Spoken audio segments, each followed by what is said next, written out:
Good morning बच्चों। आज हम वर्कशीट 68 करेंगे। तो इसमें देखते हैं, इस वर्कशीट में प्रधानमंत्री और उसकी शक्तियों के बारे में बताया गया है।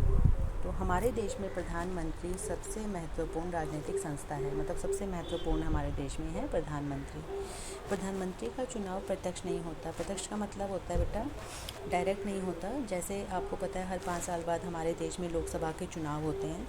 तो लोकसभा में जो भी पार्टी अपना बहुमत प्राप्त करती है, ठीक है, वो अपना एक नेता चुनते हैं और उस नेता का नाम राष्ट्रपति के पास भेजते हैं और फिर राष्ट्रपति उन्हें प्रधानमंत्री पद की शपथ दिलाता है। ठीक है बेटा। फिर आगे है, यदि प्रधानमंत्री संसद जो प्रधानमंत्री हैं वो किसी भी सदस्य के नेता हो सकते हैं, मतलब चाहे वो लोकसभा हो चाहे राज्यसभा, वो किसी भी सदन से हो सकते हैं। अब आगे यहाँ पर दिया हुआ है प्रधानमंत्री की शक्तियाँ क्या क्या हैं। तो हमारे देश में आपको पता है सबसे बड़ा जो पद है वो प्रधानमंत्री का है और प्रधानमंत्री सरकार का हेड होता है, मुखिया होता है। यह कैबिनेट की बैठकों की अध्यक्षता करता है। बेटा देखो, कैबिनेट क्या होता है, किसी भी सरकार के जो उच्च स्तरीय नेता होते हैं, जैसे हमारे गृह मंत्री हो गए, रक्षा मंत्री हो गए, मतलब इनका जो ग्रुप होता है, इनका जो दल होता है, उसे हम कैबिनेट कह देते हैं। तो यह विभिन्न विभागों के कार्य का समन्वय करता है। ठीक है। विभागों के विवाद के मामले में उसका अंतिम निर्णय माना जाता है। मान लो मतलब कोई किसी टॉपिक पे किसी की बहस हो रही है, ठीक है, तो उसका जो अंतिम निर्णय होता है प्रधानमंत्री का ही माना जाता है। सारे मंत्री उसके नेतृत्व में कार्य करते हैं। जब प्रधानमंत्री अपना पद छोड़ता है तो पूरा मंत्रिमंडल इस्तीफ़ा दे देता है, मतलब मंत्रिमंडल को भी अपना इस्तीफ़ा देना पड़ता है। भारत में कैबिनेट सबसे अधिक शक्तिशाली संस्था है, तो कैबिनेट के भीतर सबसे प्रभावशाली व्यक्ति प्रधानमंत्री होता है। बेटा अब आगे यहाँ पर भारत के प्रधानमंत्री की लिस्ट दी गई है प्रधानमंत्रियों की। तो जैसे पंडित जवाहरलाल नेहरू, श्री गुलज़ारी लाल नंदा, श्री लाल बहादुर शास्त्री, मतलब जैसे हमारा देश आज़ाद हुआ था 15 अगस्त 1947 को, तो सबसे पहले जो हमारे प्रधानमंत्री थे पंडित जवाहरलाल नेहरू थे, ठीक है। उनके बाद हुए गुलज़ारी नंदा, फिर श्री लाल बहादुर शास्त्री, फिर दोबारा गुलज़ारी लाल नंदा जी हमारे प्रधानमंत्री बने, फिर श्रीमती इंदिरा गांधी, श्री मोरारजी देसाई, श्री चरण सिंह, फिर दोबारा श्रीमती इंदिरा गांधी बनी, श्री राजीव गांधी, श्री विश्वनाथ प्रताप। मतलब ये जो पूरी लिस्ट दी हुई है, एक के बाद एक जो प्रधानमंत्री बने और उनका पीरियड भी दिया हुआ है, समय भी दिया हुआ है कि वो कितने समय तक प्रधानमंत्री पद पर बने रहे। फिर विश्वनाथ प्रताप सिंह जी, फिर चंद्रशेखर जी, पी.वी. नरसिम्हा राव, अटल बिहारी जी, श्री एच.डी. देवेगौड़ा, श्री कुमार, इंद्रजीत गुजराल, श्री अटल बिहारी वाजपेयी और श्री मनमोहन सिंह। और इन्होंने 2014 के बाद फिर हमारे जो अभी तत्कालीन प्रधानमंत्री हैं, है ना, नरेंद्र मोदी जी बने और 2019 तक, और उसके बाद भी वही चुने गए। तो बेटा अब वर्कशीट हमने समझ ली है, अब इसके हम प्रश्न उत्तर करेंगे।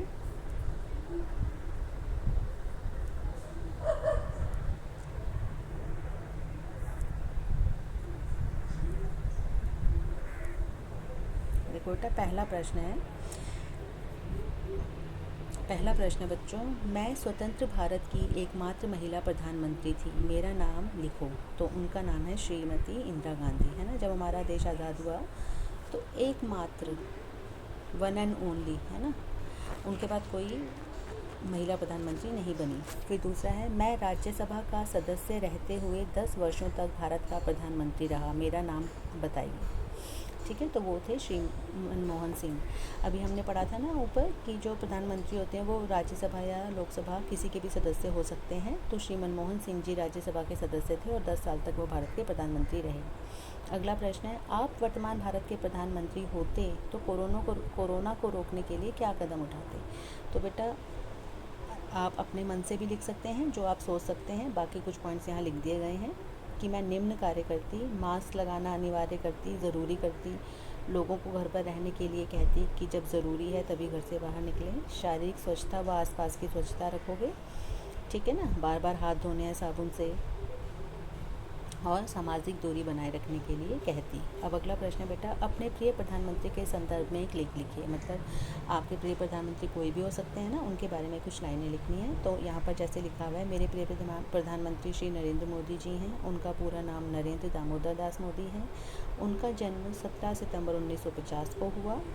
फिर आगे आप बता रहे हैं, मैं मोदी जी से बहुत प्रभावित हूँ। उनका प्रत्येक निर्णय भारत और हमारी भलाई के लिए होता है, भारतवासियों की भलाई के लिए होता है। वे व्यक्तिगत हितों से ज़्यादा, व्यक्ति का मतलब सेल्फ, अपने बारे में नहीं सोचते, वो अपने देश के भलाई के लिए सोचते हैं।